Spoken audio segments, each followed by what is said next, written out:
Hello, everybody. Welcome to this series, the part two of what successful CEOs do. If you run a business or you're thinking of starting a business or you are a senior executive in any business, then this series and this session is for you. So today we'll be looking at the part two of what successful CEOs do. Get a pen, get a journal, and take down some notes. I always say that when you're following a session, you're following a training or an expert, always have a pen and a journal to do two things. Write what you will start doing and write out what you will stop doing. Because for you to move ahead in life, in your career, in your business, you need to learn how to start doing the right things and how to stop doing the wrong things. So we're looking at leadership and culture today. Successful CEOs foster excellent, agile leadership and culture.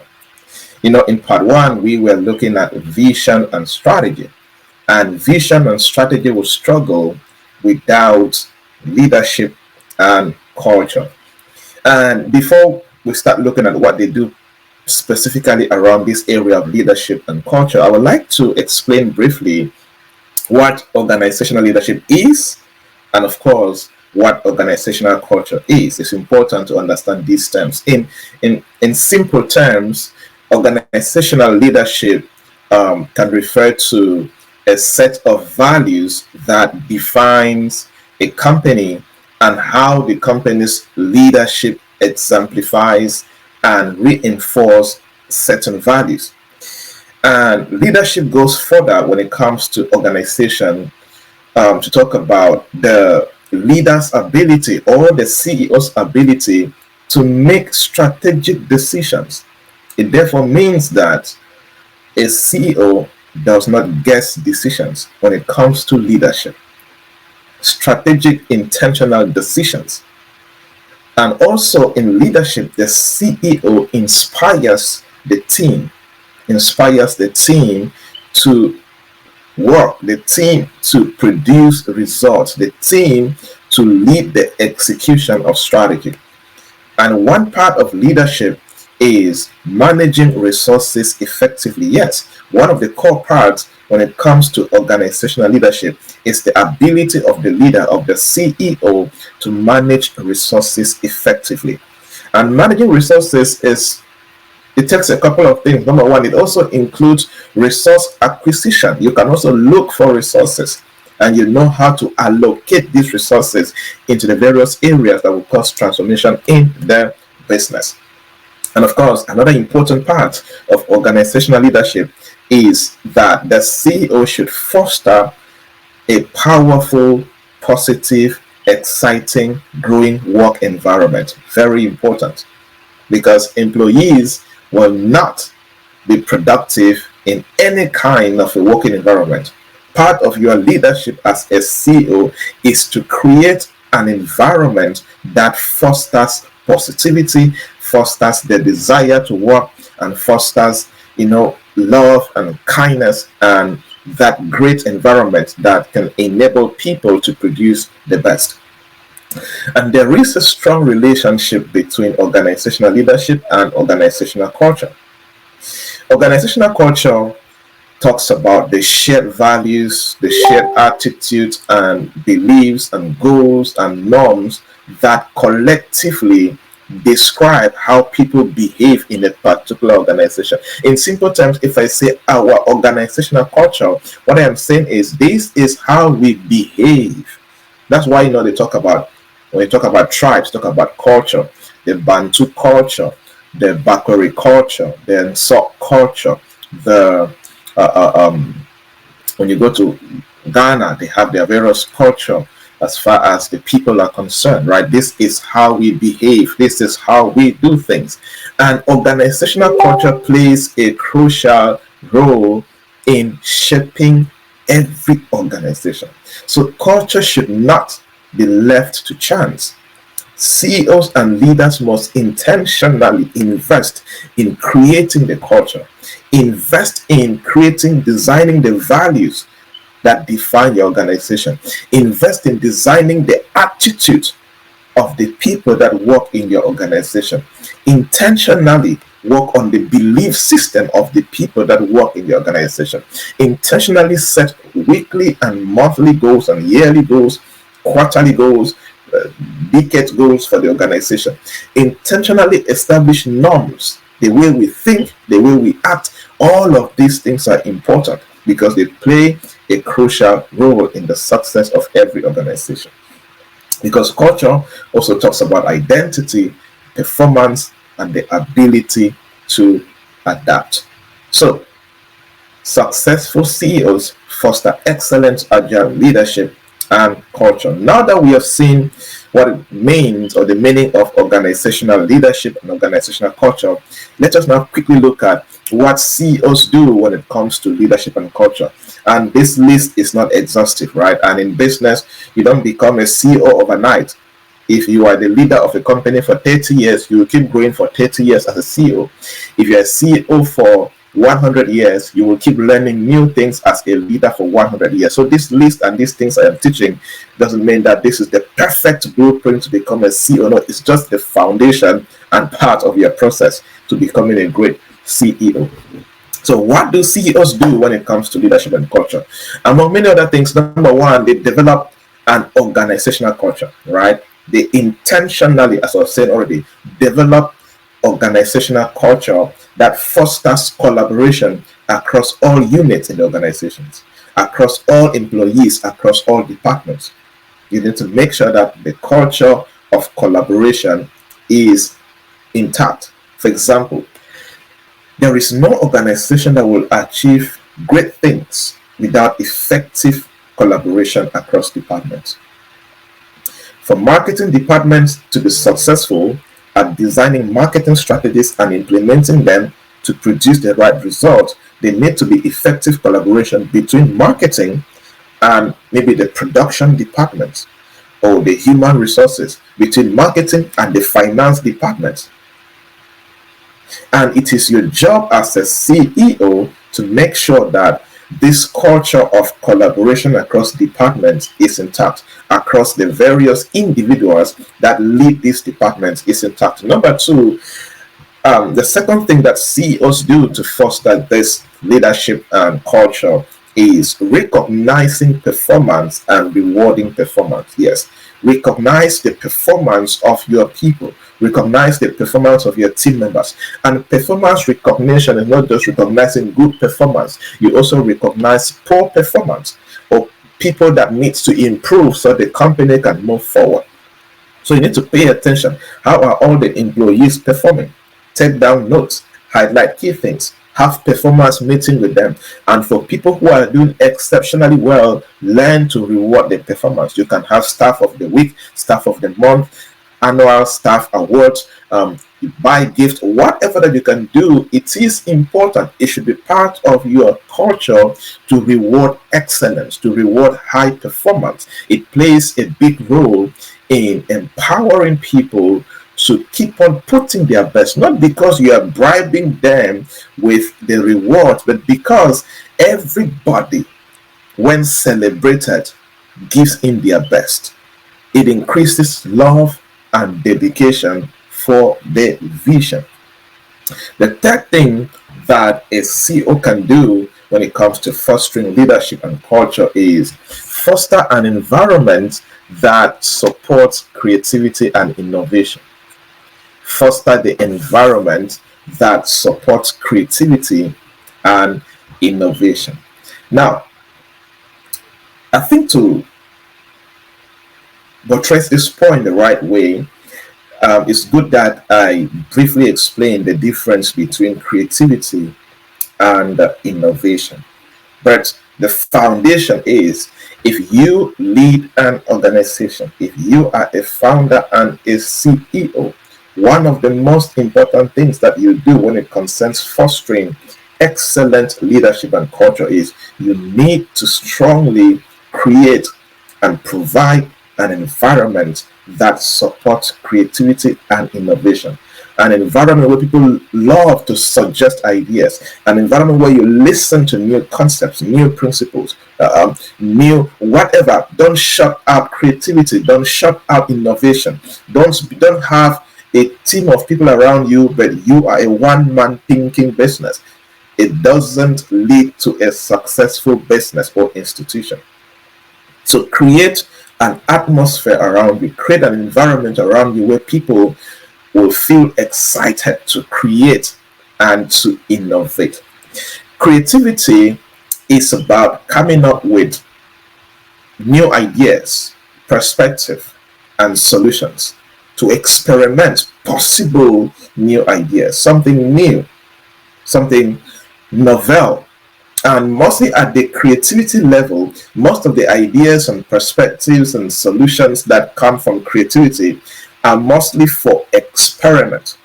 And what innovation does is innovation implements creative ideas to create value. So creativity creates, but when it comes to implementation, innovation implements, because innovation improves what is already existing. There is nothing new under the sun, basically.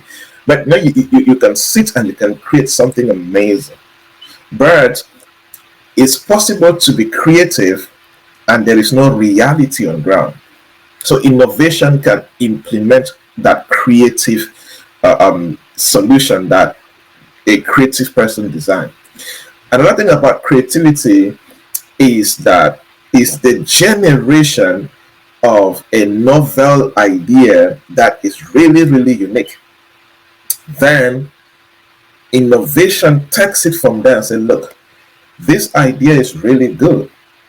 So how do we make this real and practical to our customers? Practical in our operations in business. Another school of thought argues that creativity creates something totally new, while innovation improves what is already existing. But in all, you need an environment where people can think abstract, novel ideas, and they are not afraid to fail. They're not afraid that you will say, "Oh, this is a stupid idea." No, people can just think out of the blue, use their imagination, and create possibilities. Then you need an environment where people can not just experiment and let it stay in the lab, but take it outside the lab and try to practically take it to the market, create a prototype, take it to the market, test it, and if it works, you practice mass commercialization. You take it to more customers and keep on improving from there. You need to create the environment that accommodates all of this. The next thing that a CEO can do to foster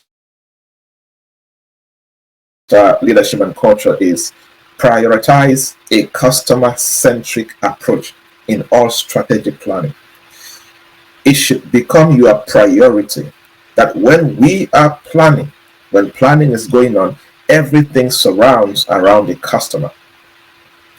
An organization without customers has no reason to exist. An organization without a people that they are selling their value to have no reason to exist. So you need to foster the culture. You need to lead an organization where strategic planning, all your actions revolve around customer-centric purposes, because you are conscious that as a CEO, you have no organization to lead if you are not customer-centric, if you are not creating a good experience for your customers, if you are not solving the pain points of your customers, if you are not meeting them at the point of their need.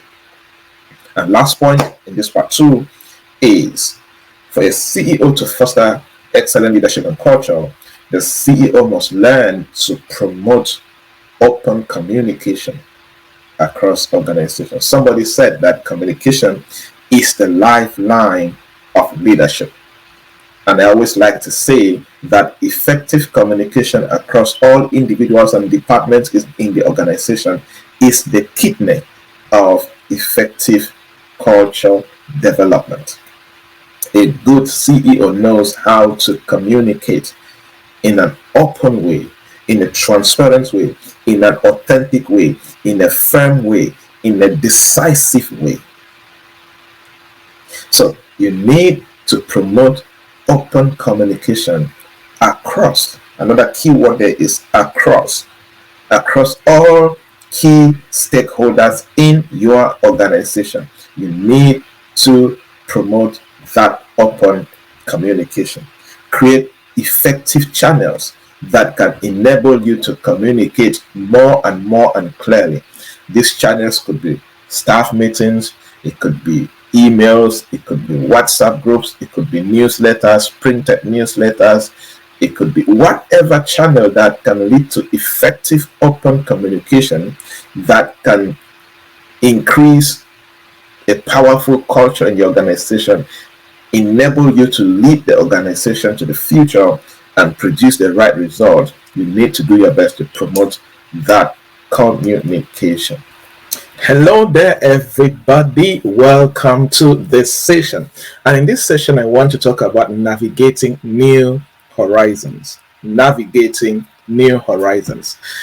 I strongly feel that if we are going to beat average lifestyle, if we are going to overcome our current state and become better and achieve more and produce more, we need to intentionally know how we can navigate new horizons. Because if you don't know how to do this, you can stay in one spot for a very long time. You can grow and stay old in one town for a long time. You can grow old in one country for a long time. You can stay in one career till you die. You can run one small business and you never grow for a long time. But when you learn how to navigate new horizons, you will be able to do things beyond your average lifestyle, beyond the things that you are used to. And I'm going to share with us a couple of things that you can do. I think about 5 things that you can do to navigate new horizons. Number 1, learn how to explore uncharted territories and embrace new opportunities. Learn how to venture into uncharted territories, right? Learn how to embrace new opportunities. For example, let's say that you grew up in a particular town and you did your primary school, secondary school, and even university in a particular town, and even got a job in that town. So you have to move around. Maybe the best way that you can beat your average lifestyle and navigate to a new horizon is for you to explore uncharted towns, uncharted cities. Leave that town, go to another town, live there for 1 week, 2 weeks, even a weekend. But just make sure that you push yourself to explore. It's very important. Number 2, the second way that you can navigate new horizons is adapting to changing circumstances. Many people remain stuck in one place because they don't like change. When situations begin to change, when emerging trends begin to arise, they don't like to adapt. For example, there are many people who are still average and they are still living in obscurity because they are not adapting and learning how to use various social media platforms.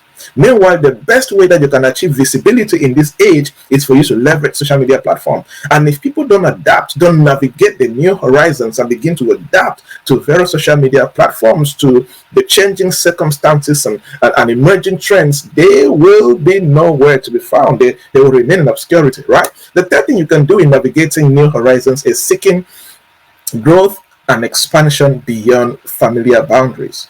Seeking growth and expansion beyond familiar boundaries. Intentionally seek to grow. Intentionally seek to expand beyond your familiar boundaries. Like I was already talking about your city. You can decide to do things beyond your city. You can decide to learn something beyond what you studied or beyond the work you're doing right now. Let's say, for example, if you read banking and finance, right? And now there is a lot of talk about fintech. You can decide and intentionally seek growth and expand beyond your familiar boundaries of what you read and start reading about how you can merge technological platforms or tech skills and what you read as far as banking and finance is concerned, right?